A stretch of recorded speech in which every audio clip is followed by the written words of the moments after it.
그래요. 오늘은 요한계시록에 등장하는 7교회 중에서 마지막 교회인 라오디게아에 향한 말씀, 라오디게아 교회를 향한 예수님의 말씀의 내용입니다. 오늘 말씀을 보면은요, 안 좋게 시작을 해요.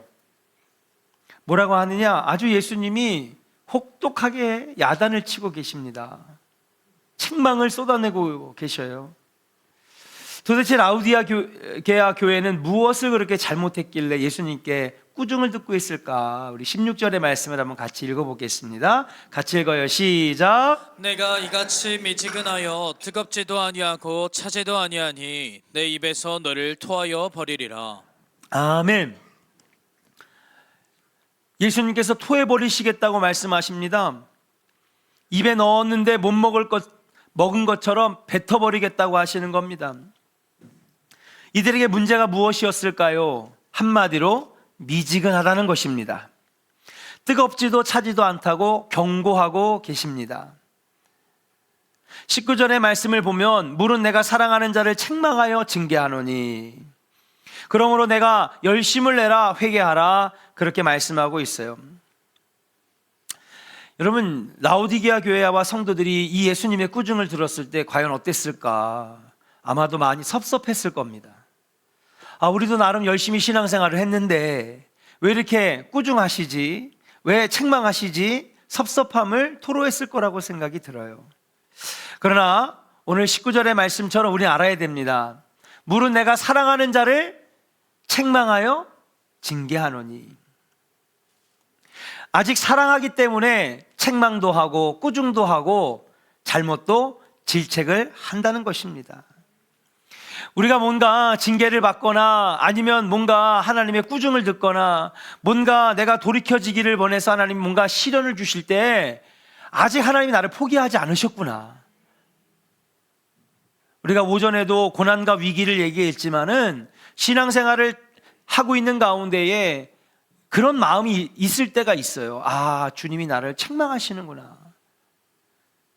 그런데 그것도 관심과 사랑이 있으니까 하시는 거예요. 포기하면 말해요, 안 해요? 안 합니다. 한마디도 안 해요. 뭐하러 감정 싸움하면서 에너지를 소비하면서 감정 소비하면서 뭐하러 책망하고 꾸짖습니까?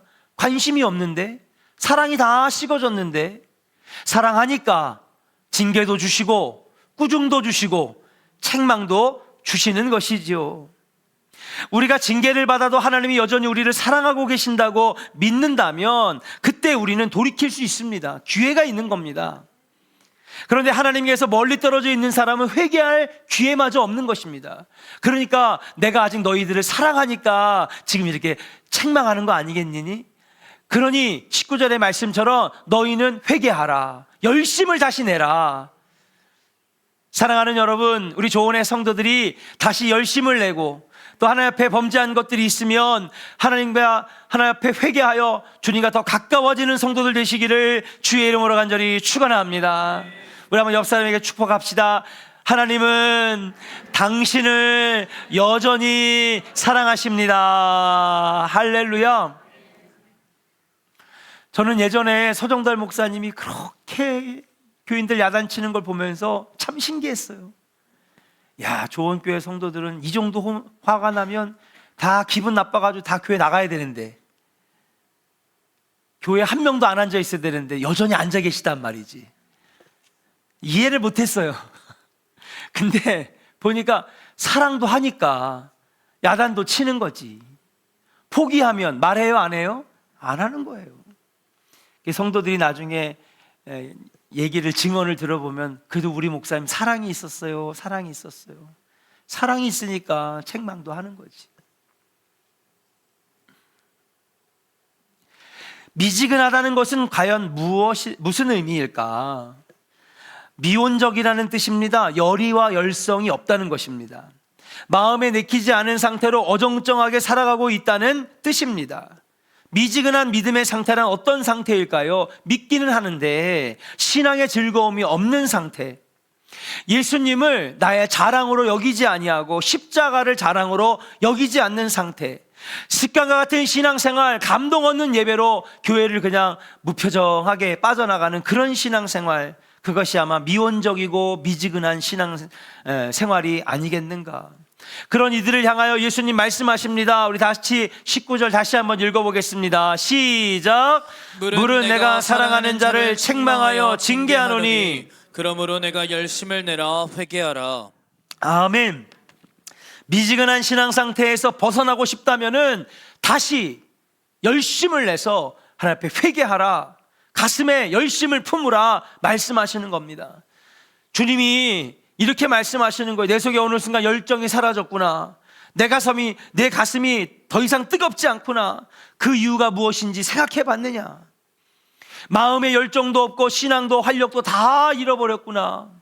지금 라오디게아 교회를 향하여 예수님이 안타깝게 말씀하시는 거예요. 어떻게 보면은 책망하고 계시지만은 자신을 들여다보라는 겁니다. 나의 영적 상태를 들여다보라는 것입니다.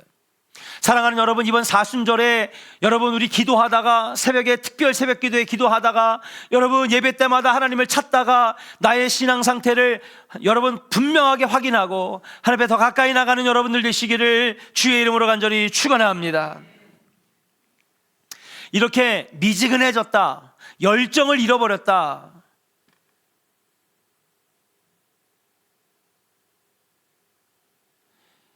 여러분 이렇게 되었을 때 여러분 대표적으로 나타나는 증상이 뭐냐? 무관심이고 실증입니다.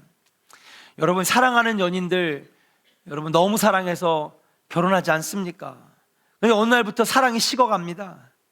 그때 나타나는 현상이 실증입니다.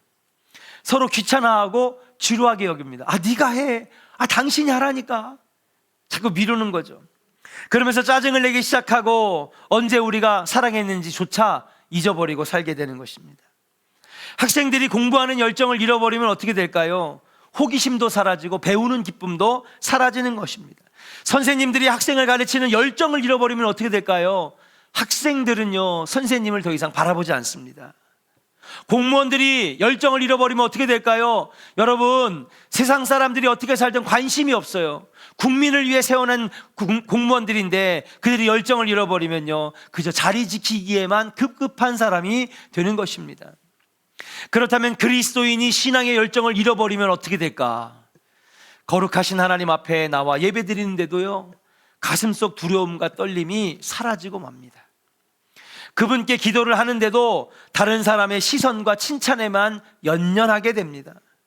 봉사를 할 때도요, 주님이 내게 주신 사랑 때문에, 십자가의 그 보혈의 구원의 능력 때문에 하는 게 아니라 사람들한테 인정받으려고 하게 되는 것입니다. 만약 목회자가 목회의 열정을 잃어버리면 어떻게 될까요?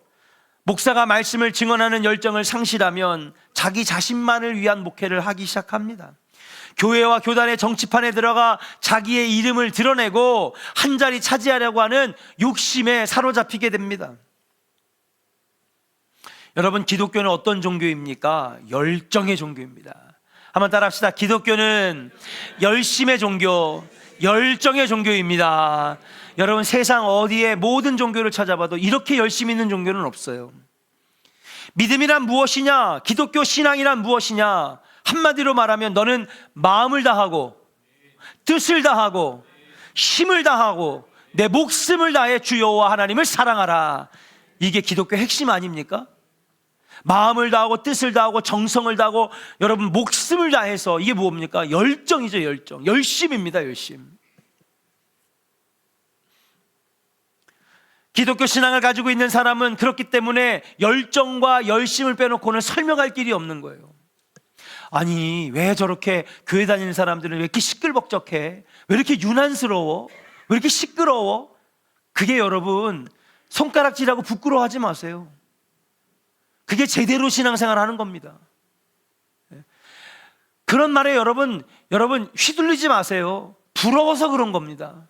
옆 사람에게 얘기하세요. 부러워서 그러는 거래요. 여긴 왜 안 왔어? 이쪽은 주무시기로 한 거야? 자, 다시 다 같이 해. 옆 사람에게 해요. 부러워서 그러는 거래요. 예, 부러워서 그런 거예요. 자기들은 그렇게 살지 못하니까. 근데 교회는요, 너무 보니까 행복해 보여. 왁자지껄. 교회는요, 왁자지껄 해야 돼요. 그냥 막 주방에서는 깔깔깔깔깔. 근데 이제 상처 주는 말을 하지 말고, 응? 그냥 중고등부도 북적북적북적, 청년부도 북적북적북적, 그냥 뭘 해도 열심. 그게 여러분 우리가 유난스러워서 그런 게 아니라니까요.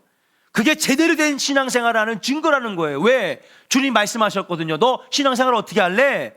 주님 목숨을 다하고 마음을 다하고 정성을 다하고 뜻을 다해서 주님 사랑하겠습니다. 봉사로 사랑하고 예배로 사랑하고.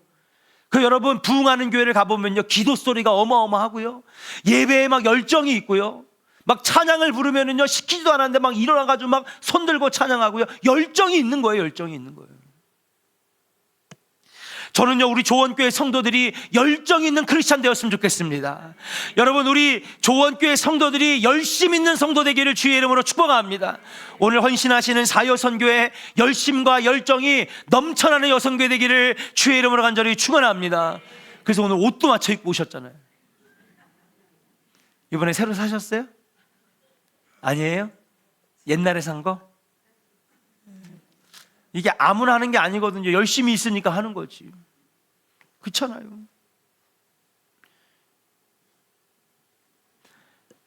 그런데 우리는 점점 이런 기독교의 정신, 믿음의 핵심, 신앙의 이런 정말 좋은 모습, 한국교회가 지금 여러분 다른 게 문제가 아니라 열심과 열정, 믿음을 버려 가고 있다는 게 문제예요. 마치 오늘 라오디게아 교회의 모습처럼 차지도 않고 뜨겁지도 아니하고, 그죠? 오늘 본문의 라오디게아 교회를 한번 알아보겠습니다. 이 라오디게아 교회, 우리 성지순례를 가면요, 이번에 터키 갔을 때도 이 교회를 들렸습니다. 갔더니 여러분 기둥만 있더라고요. 그리고 언제 갔냐면요, 아침에 눈 뜨자마자 새벽 시간에 가가지고 사진이 멋있게 나왔어요.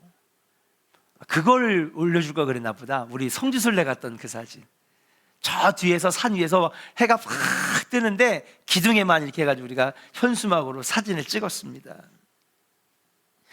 이 라오디게아 교회에서 여러분 저기 동북쪽으로 한 16km 정도 올라가면 골로새, 여러분 골로새서 아시죠? 골로새라고 하는 도시가 있습니다. 콜로서스. 골로새라고 하는 도시가 있는데 여기에서는요 차가운 물이 흘러나와요. 그래서 이 차가운 물을 여러분 수로를 만들어 가지고 이 차가운 물이 아무것도 없는 척박한 땅, 물 하나 안 나오는 이 척박한 땅으로 16km짜리 수로를 만들어 가지고 이 차가운 골로새의 차가운 이 지하수를 끌어다가 이 도시를 보내 가지고 이 물을 받아다가 라오디게아 도시 사람들이 살았어요. 그러니까 기술력이 대단하죠. 당시에 우리나라는 상상도 못하는 일이었습니다. 그 다음에 저기 서북쪽으로는 또 한 14km 정도 떨어져 있는 곳에 여러분 히아라폴리스 기억나세요? 여기 완전히 하얀, 이제 보여주면 어떡하냐. 그 다음 사진 여기 기억나시죠? 여기 막 그냥 맨발로 막 걸어 다녔잖아. 에? 너무 아름다워요. 여기 신혼여행으로 유명합니다. 죽기 전에 꼭 가봐야 될 여행지 중에 하나로 뽑혔어요. 얼마나 멋있는지. 근데 리얼하지가 않다. 그림 같다. 예. 너무. 여기서는 뭐가 나와요? 온천수가 나옵니다. 온천수가 무슨 물이에요? 뜨거운 물. 또 여기서는요 뜨거운 물을 받아다가 수로를 만들어 가지고, 그러니까 참 이 사람들은 뜨거운 물도 쓰고 그 다음에 골로새서에 골로새에 차가운 물도 끌어다 쓰는 거예요. 참 똑똑하죠? 물은 차가운 물만 있으면 안 되잖아요. 그래 뜨거운 물도 갖다 쓰고. 근데 여러분 16km 수로를 따라 내려오면서 엄청 차가웠던 이 지하수가 어떻게 될까요? 미지근해집니다. 또 엄청 뜨거워서 보글보글 끓던 이 온천수를 여러분 14km를 수로를 만들어 가지고, 그 다음 사진 없어? 그래 이 수로 이렇게 만든 거예요. 그 이 수로를 따라서 경사도를 완만하게, 너무 급경사하면 너무 빨리 내려와서 그 다음 밑에서 고여버리니까 16km를요 조금의 경사를 아주 미세하게 만들어가지고, 참 과학적으로. 그래서 물이 중간에 고이지 않도록 싹 흘러보내가지고 오는 거예요. 근데 문제는 차가웠던 물이 오면서 미지근해지고 또 뜨거웠던 물이 또 내려오면서 그 뜨거움을 잃어버린 거예요. 결국 여러분 이 미적지근한 물, 차지도 않은 물, 뜨겁지도 않은 물, 이 물을 받아다가 쓰는 라오디게아 사람들처럼 거기에 비유해서 너희 교회의 신앙생활이 지금 그렇다는 거예요. 너희의 믿음 상태가 지금 뜨겁지도 아니하고 차지도 아니하고 그런 미지근한 신앙생활로 바뀌어졌다라고 하는 사실이에요. 자, 그렇다면 라오디게아 교회는 왜 이런 미지근한 신앙 상태가 되었을까? 오늘 이것을 몇 가지 알아보면서 우리 자신의 신앙을 한번 점검해보고 다시 잃어버린 열심을 내고 열정을 내고 여러분 충만한 믿음으로 승리하는 신앙생활 하시기를 주의 이름으로 간절히 축원합니다. 첫 번째 따라합시다. 물질의 부요를 영적으로도 부요한 줄 착각하기 때문에. 라오디게아 교회는 부자 교회였습니다. 오늘 말씀에 나오죠. 너희는 부자라. 진짜 부자였어요. 이 라오디게아 교회는요, 라오디아 지역은요, 여러분 옛날에 리디아 왕국의 수도였습니다. 근데 이 리디아 왕국이 엄청나게 부유했는데 그 이유가 뭐냐면요, 풍부한 지하 자원이 있었어요. 말 그대로 청동기 시대, 청동기 시대에 꽃을 피운 나라입니다. 그런데 이 나라가 사라졌어요. 왜? 철기 시대로 바뀌면서 여러분 사라졌습니다. 두 번째, 여기가 왜 이렇게 부자냐 하면요, 여러분 이 바로 옆에 페라가모라고 하는, 여러분 페라가모 아세요? 우리 교인들은 모르시는 것 같아. 이거는요 그냥 루이비통, 구찌, 샤넬하고는 비교도 안 되는 엄청 비싼 명품입니다. 그러니까 우리는 모를 수밖에. 저도 몰라요. 본 적도 없어요. 그냥 웬만하면 2천만 원, 3천만 원이에요. 그냥 몇백만 원도 아니란 말이에요. 여기에서 여러분 고급 의류를 만들고요, 또 아주 발달된 의학 기술이 있어가지고 여러분 아주 세계에서 최고급 안약, 그 다음에 연고 이런 걸 만드는 도시였어요. 그러니까요 여러분, 그냥 이 로마 지역, 그 다음에 이쪽 소아시아 지역, 전 세계에 이런 것들을 수출하니까 돈을 떼로 법니다. 거기다 금도 나왔어요. 그래서 라오디게아 교회도 부자 교회였습니다. 근데 이처럼 자신들이 물질적으로 부유하다 보니까 영적으로도 부유한 줄 착각했다라고 하는 것이 문제입니다. 여러분, 이게 사탄의 아주 무서운 미혹이에요. 마치 내가 700억짜리 사랑의 교회를 다니면 내 믿음도 엄청 큰 믿음, 나도 엄청 좋은 신자, 내가 정말 엄청 좋은 교회를 다니면 내 믿음도 엄청 명품 신앙인 줄 알고 착각하는 원리랑 똑같아요. 이건 마귀의 미혹입니다. 자, 계시록 3장 17절 같이 한번 읽어볼게요. 같이 읽겠습니다. 시작. 내가 말하기를 나는 부자라 부요하여 부족한 것이 없다 하나 내 곤고한 것과 가련한 것과 가난한 것과 눈먼 것과 벌거벗은 것을 알지 못하는도다. 아멘. 여러분, 너가 지금 너무나 부요하고 부족함이 없고 넉넉하기 때문에 나는 지금 부족한 게 없어, 이 정도면 신앙생활 잘하는 거야. 또 내가 신앙생활을 잘했으니까 부자 된 거지. 내가 신앙생활을 잘했으니까 축복받은 거지. 물론 예수 잘 믿으면 하나님 복 주십니다. 왜 아멘을 안 하세요? 아멘이에요. 이거는 예수 잘 믿으면 하나님께서 부유하게도 하십니다. 근데 여러분, 그거는 기독교 신앙의 핵심은 아니에요. 그런데 나 이렇게 잘 살게 됐으니까 하나님 나 복 주신 거 아니야? 내가 신앙생활을 잘했으니까 물질적으로 부유하게 된 거지. 이거는 또 다른 거예요. 그런데 예수님 뭐라고 말하냐면요, 왜 너희 안에 공고한 거를 못 보느냐? 왜 너희 안에 지금 영혼이, 심령이 가난한 것을 못 보느냐? 왜 너의 영이 눈이 가려져가지고 영적으로 눈먼 것을 지금 못 보고 있느냐? 너가 영적으로 발가벗겨져가지고 창피하고 부끄러운 신앙하는 줄을 너는 왜 모르고 있느냐? 물질의 부요 때문에 착각하고 있다라고 하는 것을 예수님이 지금 지적을 하고 있는 거예요. 우리는 그동안 교회 안에서 예수님을 열심히 믿었더니, 복 달라고 열심히 기도했더니 하나님께서 내 믿음과 정성을 보시고 물질의 복을 많이 주셨습니다, 부자가 되게 하셨습니다는 간증 많이 들었어요. 틀린 말은 아닙니다. 당연히 아브라함과 이삭과 야곱을 통해서 하나님 앞에 믿음을 보이고 신앙생활 잘할 때 하나님께서 그들을 부유하게 하셨어요. 이삭은 갑절의 복을 받았습니다, 아버지보다. 그런데 여러분, 이렇게 간증이 끝나면 복음의 본질은 모르는 거고 복음의 본질은 얘기를 안 하는 거예요.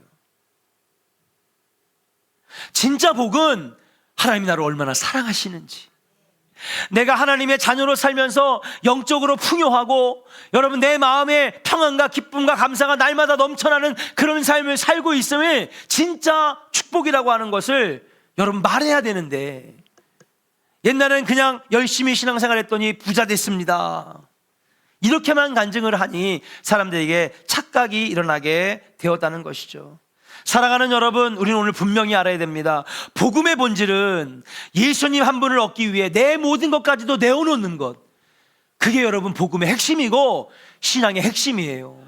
우리 옆 사람에게 축복합시다. 예수님 한 분만, 예수님 한 분을 얻기 위해 내 모든 것도 내어놓는 것.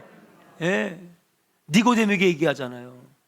예수님, 어떻게 해야 영생을 얻을 수 있습니까? 어떻게 해야 구원을 받을 수 있습니까? 너는 나를 따르라 얘기하면서 내 모든 거 다 버릴 수 있겠느냐? 한참 고민하다 그냥 돌아갔잖아요.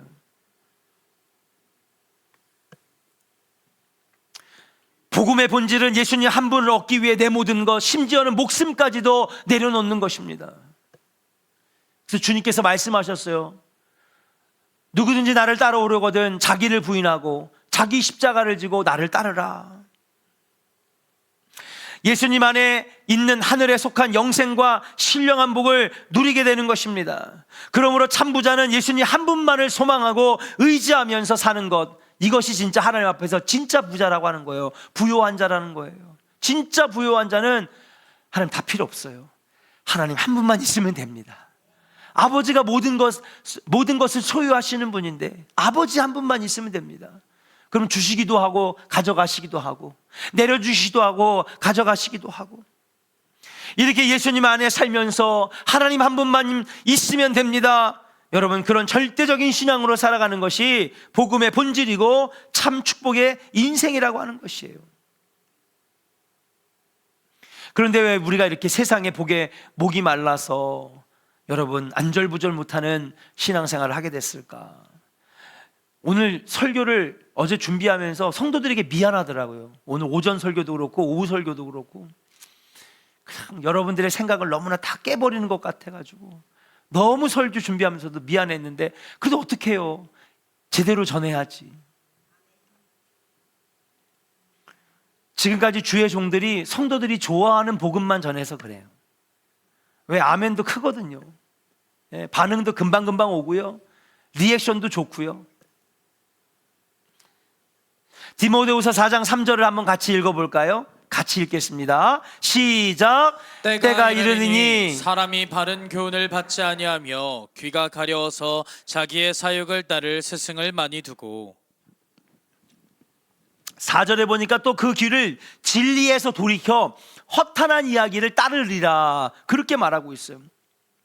때가 이르니, 때가 어떤 때입니까? 마지막 때, 종말이 가까운 정말 마지막 때에 사람들은요 바른 말씀 듣는 걸 원치 않아요.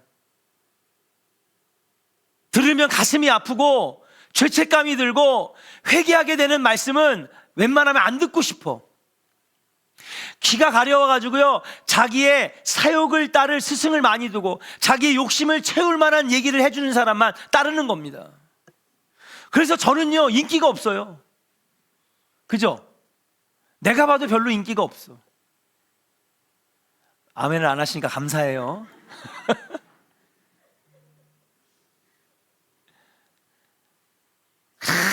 좋은 얘기 많이 해주시면 좋은데, 그렇잖아요.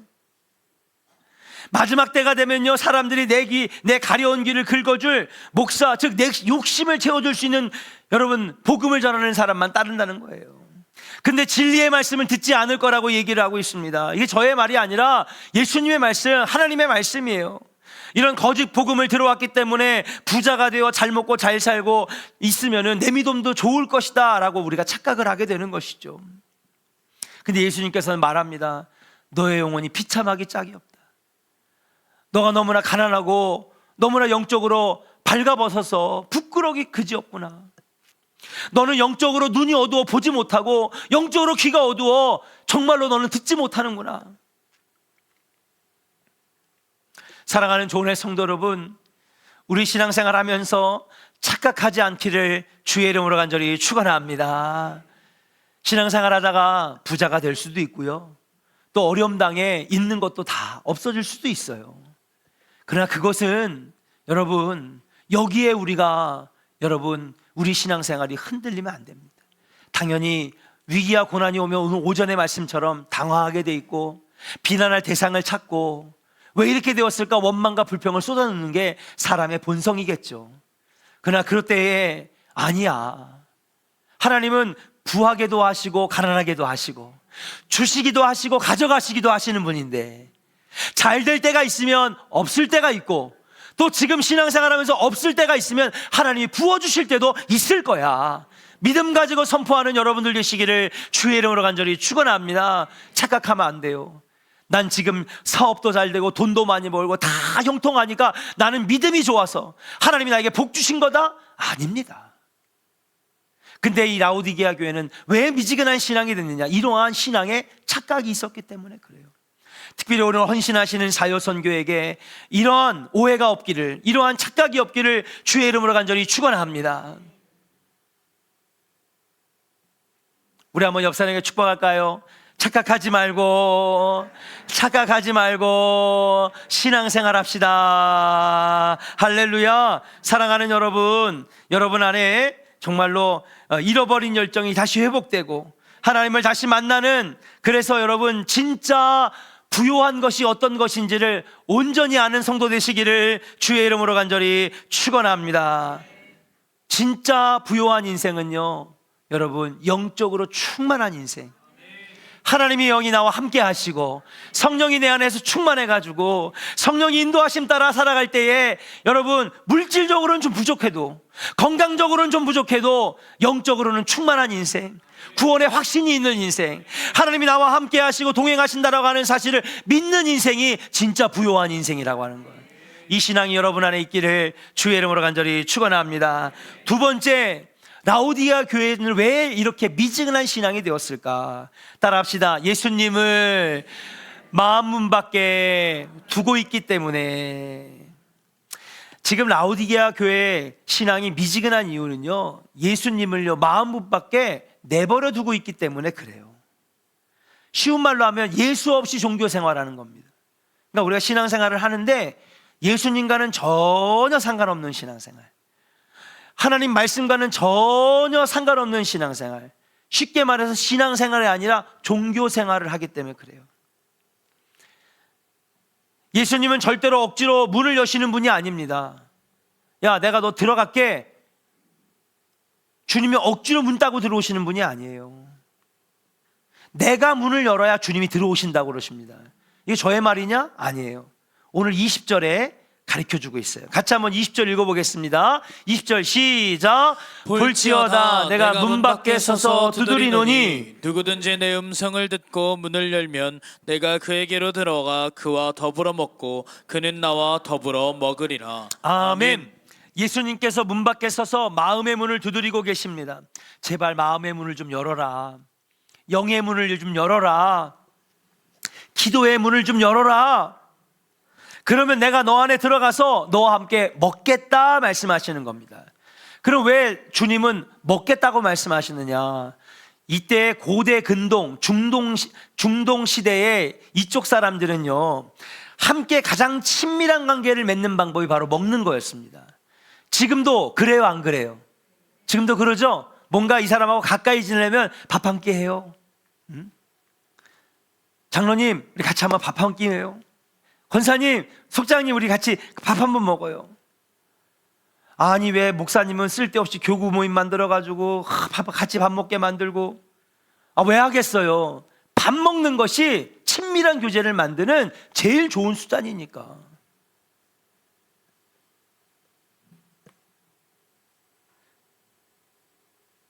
가장 친밀한 관계를 맺는 것이 식사하는 것인데, 여러분, 주님이 지금 너와 먹고 싶다는 거예요. 함께. 그 얘기는 뭡니까? 너와 가장 깊은 관계를 맺고 싶다는 것입니다.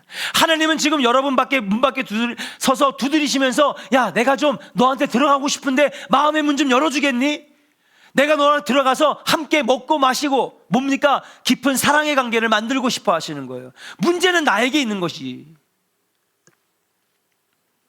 우리가 하나님을 모시지 아니하고 가슴속에 여러분 모시지 아니하니까 하나님은 애절하게 우리를 찾고 계시는데 우리는 내가 문을 열고 주님을 맞이하지 않는데 우리는 원망합니다. 주님이 나와 함께 하시지 않나 보다. 위기를 만나면, 고난을 만나면 주님 나에게 관심도 없나 보다. 아니요, 착각하면 안 됩니다. 내가 먼저 주님께 관심이 없었는데 주님은 여러분 우리에게 늘 관심 있어 하시고 함께 먹고 함께 더불어 지내고 싶어 하시는데 우리가 마음의 문을 안 열었기 때문에 그렇다는 사실이에요. 예수님이 우리를 구원하신 궁극적인 목적이 무엇입니까?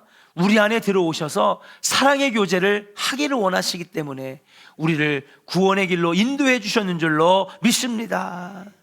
내가 문을 열고 예수님을 모셔드리기 위해서 조건이 있습니다.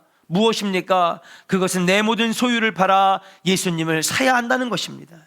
그 말은 무엇입니까? 예수님을 가장 존귀한 존재로 여기는 거예요. 다시 말해서 아까 오전 예배 때 말씀드렸던 것처럼 인생의 가치가 달라져야 돼요. 그전에는요 성공이 최고의 가치였어요. 그전에는요 사업이 잘 되는 것이 성공의 인생의 가치였어요. 여러분 그동안에는요 돈을 많이 모으는 게 내 인생의 최고의 가치였어요. 근데 이제는 가치가 달라진 거예요. 하나님이 내 인생의 최고의 가치입니다. 예수님이 내 인생의 최고의 가치입니다. 여러분 최고의 가치는 갖고 싶어요, 버리고 싶어요? 갖고 싶죠. 근데 내가 예수님을 안 모시고 주님을 영접하지 않는다는 것은 무엇입니까? 예수님을 최고의 가치로 여기지 않는 거예요. 저 갖고 싶은 거 있어요. 저도 되게 많아요. 그런데 여러분 예수님보단 아니야. 아멘. 여러분 예수님보단 아니라고요. 하나님보다는 아니에요.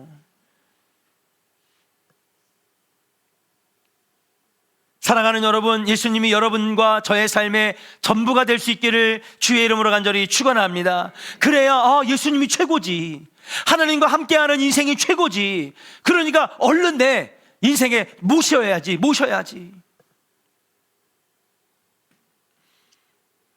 그런데 이 라오디게아 교회의 성도들은요 예수님이 최고가 아니었어요.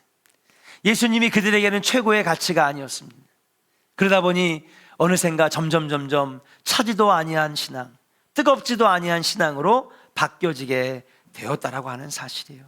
사랑하는 조은의 성도 여러분, 여러분에게 있어서 예수님이 최고의 가치가 되기를 주의 이름으로 간절히 축원합니다. 여러분 우리는요 죽으면 아무것도 못 가져가요. 땅도 못 가져가고요. 그렇게 몇십 년 동안 힘들게 돈 모아 산 그 좋은 아파트도 못 들고 갑니다. 내가 가지고 있는 옷, 명품 가방, 좋은 자동차 하나도 못 가져갑니다. 그저 예수님 믿는 믿음만 가지고 가는 것입니다. 이제 우리 안에 가치관이 달라지기를 주의 이름으로 간절히 축원합니다. 예수님을 최고로 여기고 최고의 가치로 여기면 주님이 내 밖에서 문을 두드릴 어서 오세요. 당신이 최고입니다. 예수님이 최고입니다.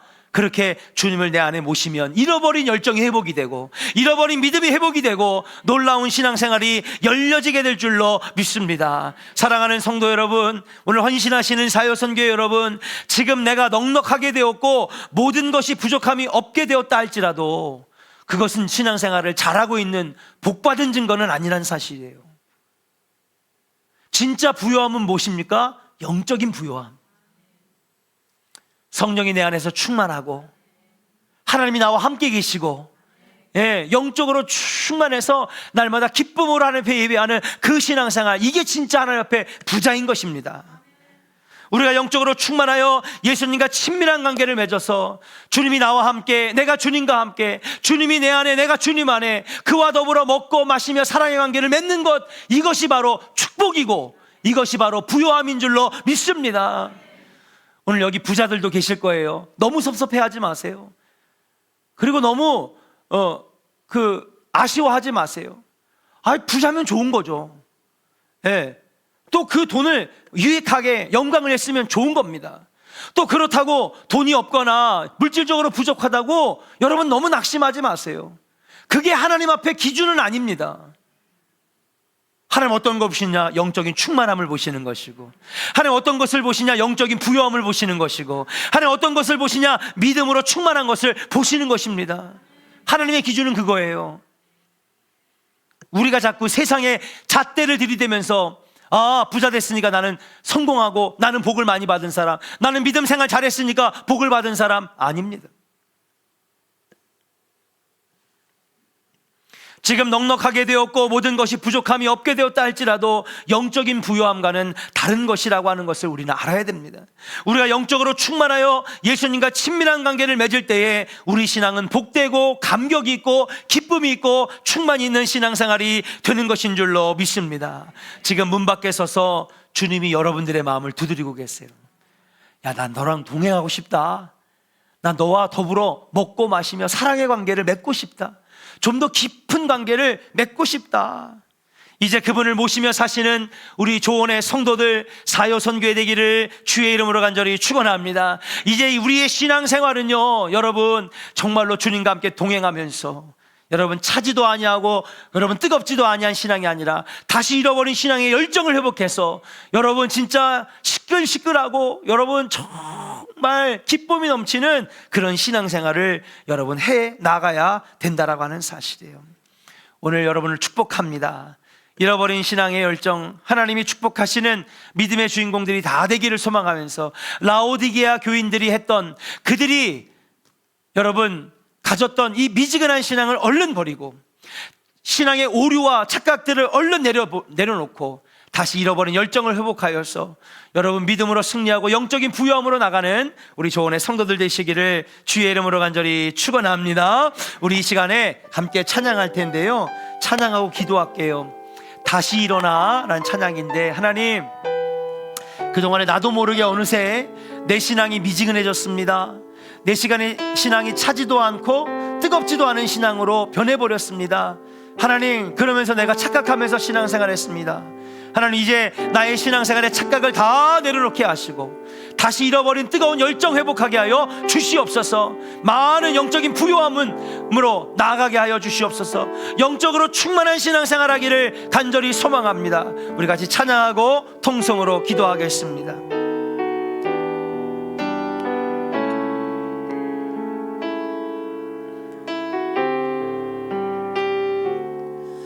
나는 내